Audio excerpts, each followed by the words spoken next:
Öncəki videoda biz yaddaşda bizim proqram üçün ayrılmış olan stack hissəsindən bəhs eləmişdik. Bu stackin üstünlüklərindən, necə sürətli olmasından, kəşf üçün əlverişli olmasından bəhs eləmişdik. Amma biz bizim proqramımızdakı olan bütün məlumatları bu stack hissəsində yadda saxlaya bilmərik. İndi səbəbləri niyə saxlaya bilmərik? İnşallah növbəti saniyələrdə onları görəcəyik. Ona görə də bu stack hissəsində saxlaya bilmədiyimizə görə bizə əlavə bir yer lazımdır ki, bizim məlumatlarımızı, yəni digər məlumatlarımızı orada yadda saxlayaq. Bu hissə də adlanır heap hissəsi. Amma ilk öncə heap'ə keçməmişdən öncə heap'ə niyə ehtiyac var? Stackin limitləri nədir? Çatışmayan cəhətləri nədir? Onu başa düşsək, artıq heap'in də niyə ehtiyac olduğunu və hansı problemi həll etməyə çalışdığını da çox rahatlıqla başa düşəcəyik. Stackdəki birinci problem odur ki, stackin ölçüsü çox kiçik olur. Dedik ki, əməliyyat sistemindən, proqramlaşdırma dilindən asılı olaraq 1 MB, 4 MB, 8 MB və s. bu ölçülərdə dəyişə bilər. Amma ölçüsü çox da böyük olmur. Yəni 8 MB olur maksimum. Maksimum deməyim də, yəni o civarlarda bir şey olur. İndi ağlınıza gələ bilər ki, ölçüsü kiçikdirsə, ölçüsünü artıraq, olsun bitsin. Bəli, doğru yanaşmadır, amma birazdan sayacağım səbəblərdən dolayı stack üçün zaten bu kiçik ölçü kifayət edir, yetirdə artır belə. Stackin istifadə yeri müəyyən bir şeylə limitlidir. Çünki stackin sürətini, o optimal yerlərini sadəcə o istifadə olunduğu hissədə ala bilirik. Birazdan sayacağım səbəblərdən dolayı bizim proqramımızdakı olan böyük ölçülü məlumatları biz bu stackdə yadda saxlaya bilmərik. Və bu səbəblər nədir? Bəs gəlin onlara baxaq. Birinci səbəbimiz odur ki, stackdə bizim dəyişkənlərin ömrü funksiyalara bağlıdır. Dedi ki, stack nədir? Stack data strukturuna əsaslanır və məlumatı yalnızca ən üstə əlavə edirik və ən üstdən də çıxarda bilirik. Və yeni bir funksiyada çağırıldığı zaman həmin o funksiya üçün bir stack frame yaradılır və həmin o lokal dəyişkənlər o frame'in içərisində yadda saxlanır. Və funksiyada işini bitirdikdən sonra o funksiya ilə birlikdə həmin onun lokal dəyişkənlərin hamısı stackdən silinir. Yəni, belə bir nümunə çəkək indi. Deyək ki, sizin bir dənə proqram yazmışsınız və bu proqramda bir funksiyanı çağırırsınız və bu funksiya gedir, hər hansı bir faylı açır və faylı yüklüyür RAM-a ki, onun üzərində hər hansı bir dəyişiklik eləyəsiniz. Və bir funksiyanı çağırdınız, o faylı açıb RAM-a yüklədiniz. Sonra digər funksiyanı da çağıraraq o fayl üzərində hər hansı bir dəyişiklik eləmək istəyirsiniz. Düzdür? Amma siz həmin o faylın məlumatlarını stack vasitəsilə yadda saxlasanız, o zaman artıq bu məntiq işləməyəcək. Niyə? Çünki siz birinci funksiyanı çağırdınız, RAM-a yüklədiniz və birinci funksiya öz işini bitirdikdən sonra həmin o məlumatlar birinci funksiyanın stack frame içərisində olduğu üçün o funksiya işini bitirdikdən dərhal sonra həmin faylın məlumatları da RAM-dan silinəcək. Və artıq ikinci çağırdığınız həmin fayl üzərində dəyişiklik edən funksiya isə nəyin üzərində dəyişiklik etməsi olduğunu tapa bilməyəcək. Çünki həmin o məlumat RAM-dan artıq silinmiş olacaq. Birinci problem bunu deyə bilərik. Dəyişkənlərin ömrü funksiyalara bağlı olmamalıdır. Elə bir şeylər, elə bir yer olmalıdır ki, bizdə funksiyadan bağımsız şəkildə o dəyişkənləri idarə edə bilək, o məlumatları idarə edə bilək. Digər bir problem nədir? Digər bir problem odur ki, stackdə dedik ki, məlumatlar ən üstdən əlavə olunur və ən üstdən də çıxardılır. İndi deyək ki, bizim belə bir array'imiz var. 4 elementli bir array'imiz var. Biz bu array'in ölçüsünü burada artıra bilmərik. Yəni, əvvəlcədən müəyyən etməliyik ki, bunun ölçüsü 4 elementli olacaq və bunu artıra bilməyəcəyik artıq. Çünki artırsaq nə baş verəcək? Artırsaq, artıq ondan sonra gələn bu Azər stringini biz overwrite eləmiş olacaq. Yəni, oradakı məlumatları silib, öz məlumatlarımızı yazmış olacaq. Yəni, bu da məlumat itkisinə səbəb ola bilər. Başqa cür nə edə bilərik? Başqa cür biz həmin bu 4 array'i götürüb kopya eləyərik stackin ən üstünə və stackin ən üstünə kopya elədikdən sonra da artıq həmin o məlumatları bu array'a əlavə edə bilərik.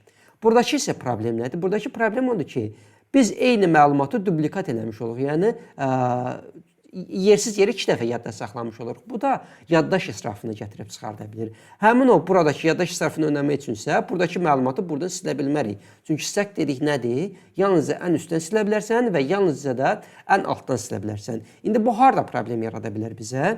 Misal üçün təsəvvür eləyək ki, sizə proqram yazmağınızı deyiblər və bu proqram nə edir?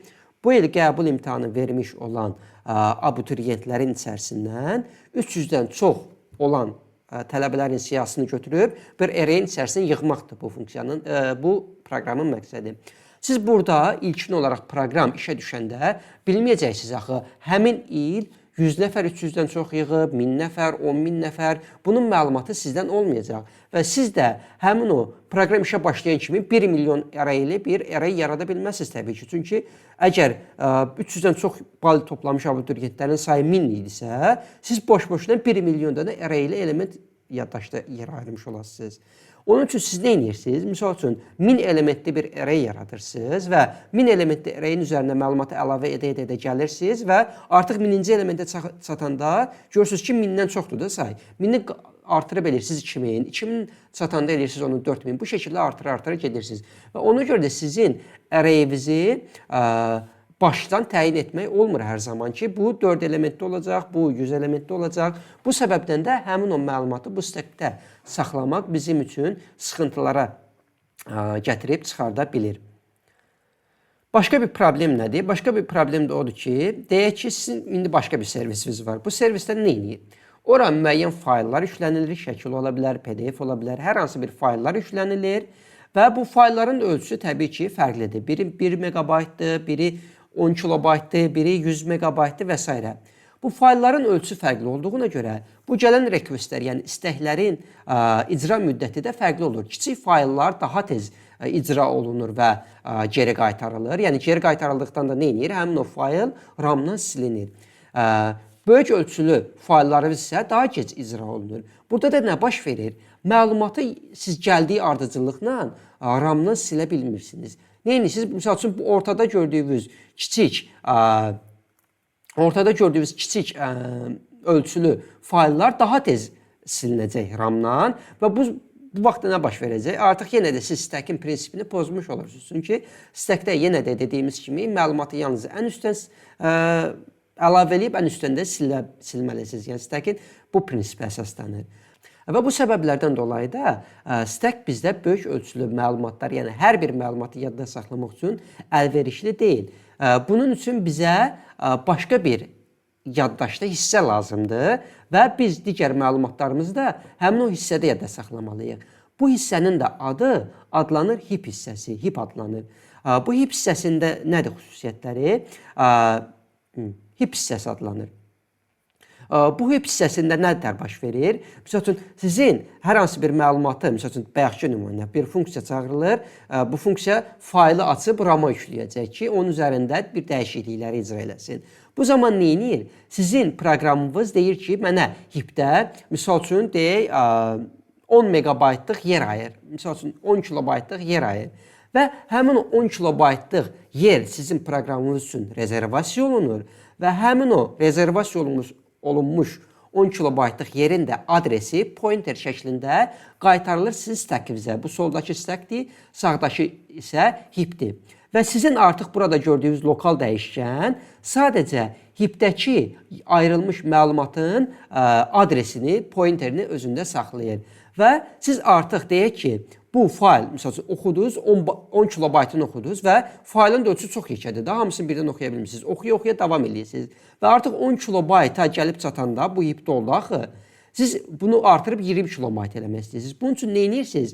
Siz artıq yenə də heapdən 20 kilobaytlıq sizə yer ayırmasını istəyirsiniz və bu 20 kilobaytlıq yer sizə ayrılır və ayrıldıqdan sonra isə sizin artıq bu pointer baxır bu 20 kilobaytlıq ayrılmış yerin hissəsinə və bu köhnə hissəni isə siz RAM-dan bu şəkildə silə bilirsiniz. Və bu şəkildə də siz məlumatları buna daha flexible deyirlər, yəni daha elastik şəkildə, bilmirəm nə qədər düzgün tərcümə oldu, daha rahat bir şəkildə məlumatlarınızı idarə edə bilirsiniz. Çünki məlumatlar hardan əlavə olunacaq, hardan silinəcək, belə bir sizin limitiniz yoxdur.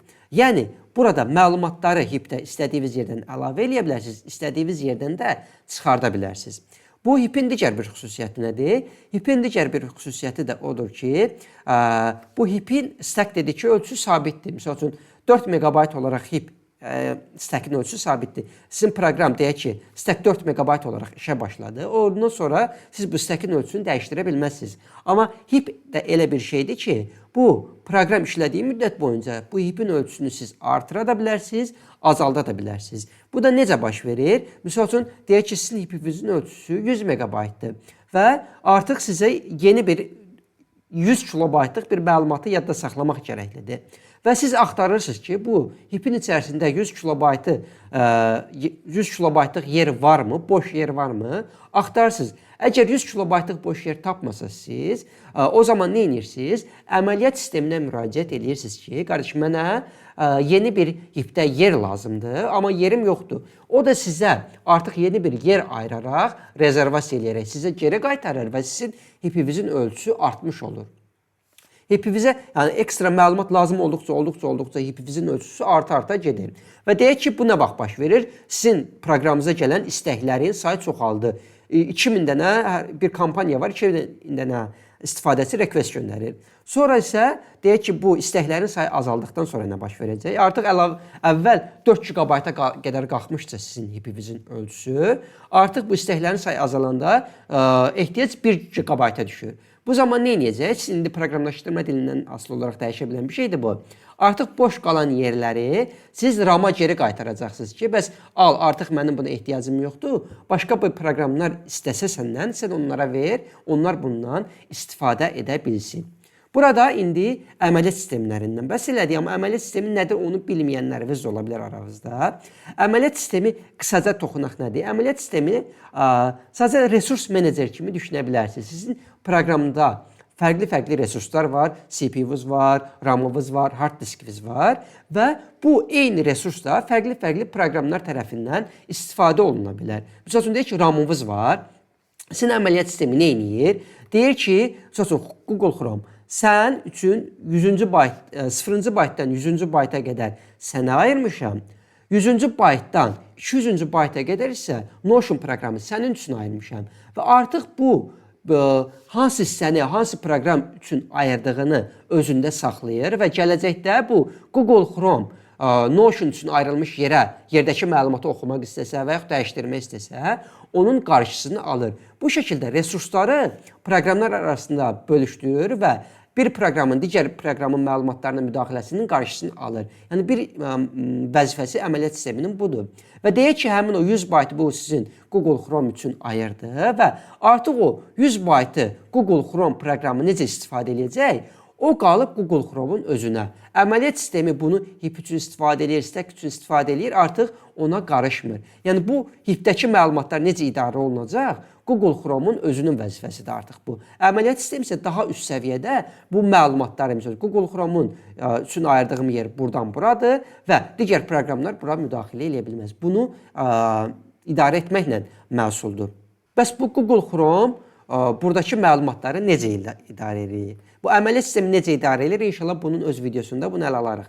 İndi isə bizim baxmalı olduğumuz HIP, buradakı HIP-dəki məlumatlar necə idarə olunur, necə effektiv şəkildə idarə olunur. Burada məlumatları istədiyiniz yerdən əlavə edib çıxartdığınız üçün bir sıra problemlər baş verir. Stəkin həll elədiyi problemlər burada yenidən ortaya çıxır. Bəs biz bunları necə effektiv şəkildə idarə edirik? Misal üçün, məlumatımızı yerləşdirmək üçün boş blokları necə tapırıq? Blok dedikdə isə nəyi nəzərdə tuturuq? Misal üçün, burada bir məlumat yadda saxlanılır, bu hissədə. Bu bizim bir blokumuzdur, dolu blokumuzdur. Bu hissədə digər bir məlumatı yadda saxlayırıq, bu isə boş blokumuzdur. Bu şəkildə boş və dolu, yəni boz rəngdə gördüklərimiz dolu bloklardır, yəni məlumatların yadda saxlandığı bloklardır. Bu boşlar isə, əslində bunun arasında xət olmamalıydı, yəni bu bir bütöv blok olmalıydı, bunu səhv qeyd eləmişəm burada. Bu bloklar isə bizim boş bloklarımızdır. Bu məlumatımızı yerləşdirmək üçün boş bloku necə tapırıq? Digər bir sual, məlumatımızı hansı boş bloka yerləşdirə bilərik? Misal üçün, deyək ki, bizə lazımdır 100 kilobaytlıq yer. Məlumatımızı bura yerləşdirəcəyik, bura yerləşdirəcəyik, bura yerləşdirəcəyik. Bunu necə qərar veririk? Və boş blok tapmadıqda nə edirik? Əslində bunun cavabını vermişdik. Yəni boş blok tapmadıqda bizim proqram əməliyyat sistemindən ekstra bir məlumat tələb edir ki, mənim artıq HIP-im dolubdur, yeni məlumatı yerləşdirmək üçün yer tapa bilmirəm, zəhmət olmasa mənə əlavə bir yer ver. Amma bu digər suallara gəlin baxaq görək necə idarə olunur, effektiv şəkildə necə idarə olunur. Bunu necə idarə olunduğunu başa düşmək üçün bir blokun strukturuna gəlin baxaq. Yəni burada göstərdiyimiz blokun strukturuna gəlin baxaq. Bu blok nədir? Bu blokdakı ilk öncə bu metadata adlanır. Yəni məlumat haqqında məlumat deyirlər buna. Bu blok haqqında məlumat ilk öncə saxlanılır. Buradakı blok size nədir? Blok size bu blokun ölçüsünü, misal üçün bu 100 100 baytlıq blokdur, 200 baytlıq blokdur, neçə baytlıq blokdur? Bunun ölçüsünü özündə yadda saxlayır. Bunu da nə üçün özündə saxlayır? Artıq deyək ki, bu blok başlayır 100 adresi 100'dür bunun. Siz bu blok size oxuyasınız, biləsiniz ki, bu payload, bu blokun ölçüsü 200 baytdır. Neyniyəsiniz? Bunun başlanğıc adresi 100 idi. 100'ün üzərinə bu 200'ü gələsiniz və biləsiniz ki, artıq növbəti blok başlayacaq 200-cü 300-cü baytdan və birbaşa gedəsiniz 300-cü bayta, artıq növbəti bloku siz orada tapmış olacaqsınız. Bu blok size-dən əlavə biz həmçinin burada bir bitlik məlumatın, bu blokun boşmu və yaxud da dolu mu olduğunu saxladığımız bir məlumat da olur.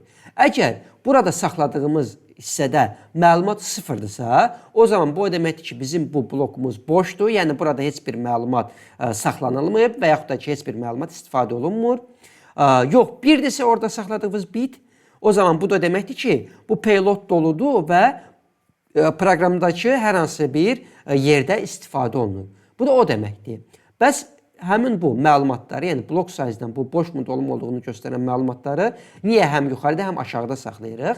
Bunun da səbəbi odur ki, biz ola bilər ki, həmin o heapdən məlumatı soldan sağa və yaxud da yuxarıdan aşağı, necə oxuyursunuzsa, soldan sağa doğru gedək və yaxud da ola bilər ki, sağdan sola doğru gedək. Biz yuxarıdan aşağı bu gedəndə buradakı blok size-i oxuyub növbəti bloku tapacağıq.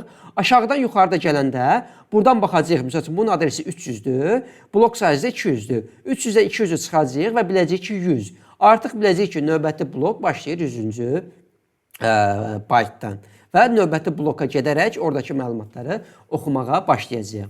Və bu blokun strukturu bu şəkildədir. İndi gəlin, bu payload da dedik ki, həmin o bizim əsas saxlamaq istədiyimiz məlumatlar adlanır payload. İndi bu blokdan, bu blokun strukturundan istifadə edərək biz məlumatı rahat bir şəkildə idarə edə bilərik. Bunu adlandırılır bu free list. Bu necədir? Məsəl üçün, siz deyək ki, sizin proqram deyib ki, mənə lazımdır 20 baytlıq yer lazımdır. 20 baytlıq yer lazımdır. Həmin o proqram gəlib nə edəcək? Heap'dən proqramlaşdırma dili vasitəsilə də təbii ki, onun öz environmenti var. Orada bu məlumatlar, proqramlaşdırma dilinin özü idarə edir bunu. Siz proqramlaşdırma dili vasitəsilə demişsiniz ki, mənə 20 baytlıq yer lazımdır. Burada mən məlumatı yadda saxlayacağam. Həmin o gəlib nə edəcək? Baxacaq bura. Oxuyacaq buranı, görəcək ki, bu doludur. Bu 32 baytdan blokun ölçüsünü istifadə edərək növbəti bloka gedəcək. Baxacaq, o da doludur. Növbəti bayta da tullanacaq və görəcək ki, artıq bu boşdur və ölçüsü də 24'dür. Və məndə 20 bayt lazım idi. Artıq həmin o məlumatı, lazım olan məlumatı bura yerləşdirəcək və lazım olan məlumatı bura yerləşdirəndən sonra buranın da adresini qaytaracaq sizin proqramınıza və həmin o proqramımızın içərisindəki lokal dəyişkəndə buranın pointerini özündə siz saxlamış olacaqsınız. İndi başqa bir sual var ki, burada həmişə ilk tapdığı boş bloka mı yerləşdirir? Bu da strategiyadan, yəni proqramlaşdırma dilindən asılı olaraq dəyişə bilən bir şeydir. Niyə? Əgər ilk tapdığı bir bloka yerləşdirsə, bu sürətli olacaq. Çünki niyə? Tapan kim oraya yerləşdirəcəkdir? Bir də var ki, gedəcək, axtaracaq, ideal bir yeri tapacaq. İdeal yerdən də məqsədimiz nədir? Misal üçün, deyək, bizə 15 baytlıq yer lazımdır da, bizə düz deyilmi?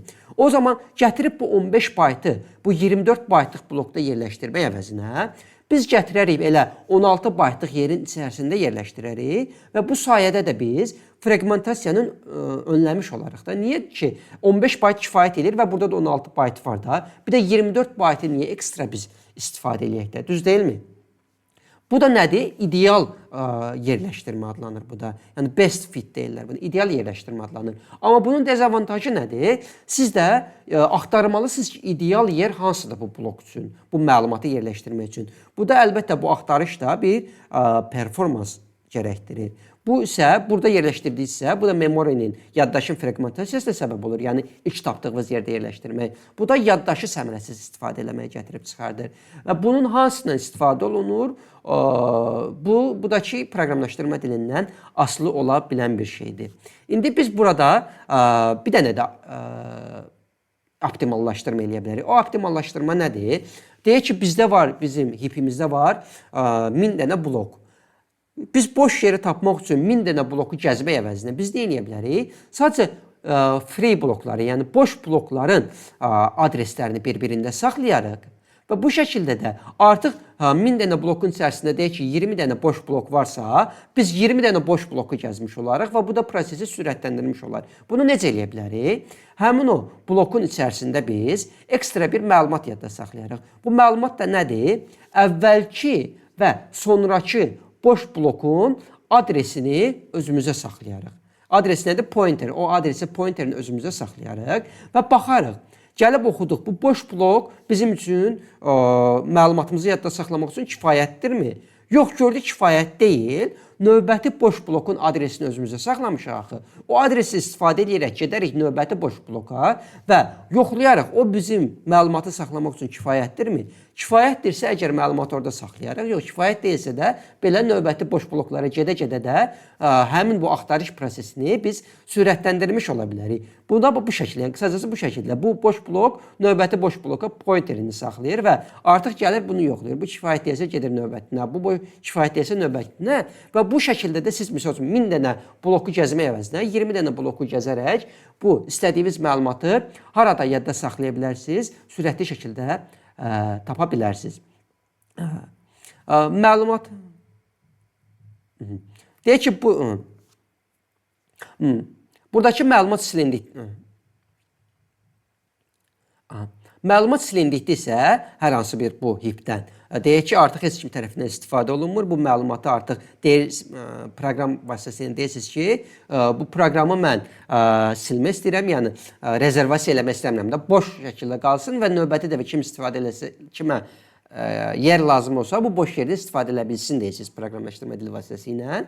Bu zaman nə baş verir? Həmin o, bu məlumatın adresi də əlavə olunur bu free listə. Yəni bu pointer vasitəsilə artıq bu burada gördüyünüz bloka bu pointer əlavə olunur və bu şəkildə də siz free list, yəni boş blokların pointerlərini bir-birində saxlamış olursunuz. Əgər bu boşalma buradakı, yəni ortadakı məlumat da yəni bu boşalsa, o zaman nə baş verəcək? O yoxlayacaq. Özündən əvvəlki və sonrakı blok boşdurmu? Və boş olsa nə baş verəcək? Bu bloku bütöv şəklində özündə saxlamış olacaq bu şəkildə. Düz hesablamışam 64. Əslən düz hesablamışam 64, o da 88 olmalıdır. Bu 80 yazmışam bura. Bu özündən əvvəlki və sonrakı bloklar da boş olduğu üçün nə edəcək? Bunları bütöv birləşdirəcək bir boş blok şəklində və həmin o pointeri free listə bir dənə blok şəklində bu şəkildə saxlamış olacaq. Bu şəkildə də biz məlumatları həmin o free list vasitəsilə hipdəki məlumatları idarə eləyə biləcəyik. Amma burada yenə də fragmentasiyanın biz qarşısını ala bilmirik. Bu fragmentasiyanın qarşısını almaq üçün də misal üçün Java'nın özü, garbage collector olan başqa proqramlaşdırma dilində compaction adlı bir mexanizma var. Bu compaction mexanizması nə edir? Götürür bu boş yerlərin fragmentasiya olmuş yaddaşı hamısını yığır bir yerə və artıq boş yeri axırda saxlanmış olur. Yəni boş yeri axırda saxlanmış olur və bizim memory fragmentasiyadan qurtulmuş olur və bu şəkildə də yaddaşı ideal şəkildə istifadə eləyə bilirik. Amma bu yəni fərqli proqramlaşdırma dilində ola bilsin ki, fərqli şəkildə idarə olunur və yaxud da ola bilsin compaction prosesi heç baş verməsi. Bu şəkildə baş verir. Həmin o hipin ölçüsü kiçildikdə bu boş qalmış yaddaşı əməliyyat sisteminə geri qaytarmaq prosesi də bu da həmçinin proqramlaşdırma dilindən asılı olaraq dəyişə bilən bir şeydir. Misal üçün ola bilər ki, həmin o garbage collector dediyimiz şey, yəni hipdəki məlumatları optimallaşdırmaya çalışan bir arxada proqram kimi düşünə bilərsiniz də bunu. Bu proqram daimi şəkildə yoxlayar və hər compactiondan sonra məlumat ehtiyacı olmadıqda əməliyyat sisteminə qaytara bilər və yaxud da heç götürə bilər proqramlaşdırma dilinin environmentindən asılı olan bir şeydir də. Yoxlayar, arxada müəyyən yer qalıbsa, o zaman onu əməliyyat sisteminə qaytara bilər. Yəni bu fərqli şəkildə implementasiya oluna bilən bir şeydir. Bunun üçün gərək hər bir proqramlaşdırma dili necə yanaşır, onu ayrı-ayrılıqda biz bu prosesə baxaq.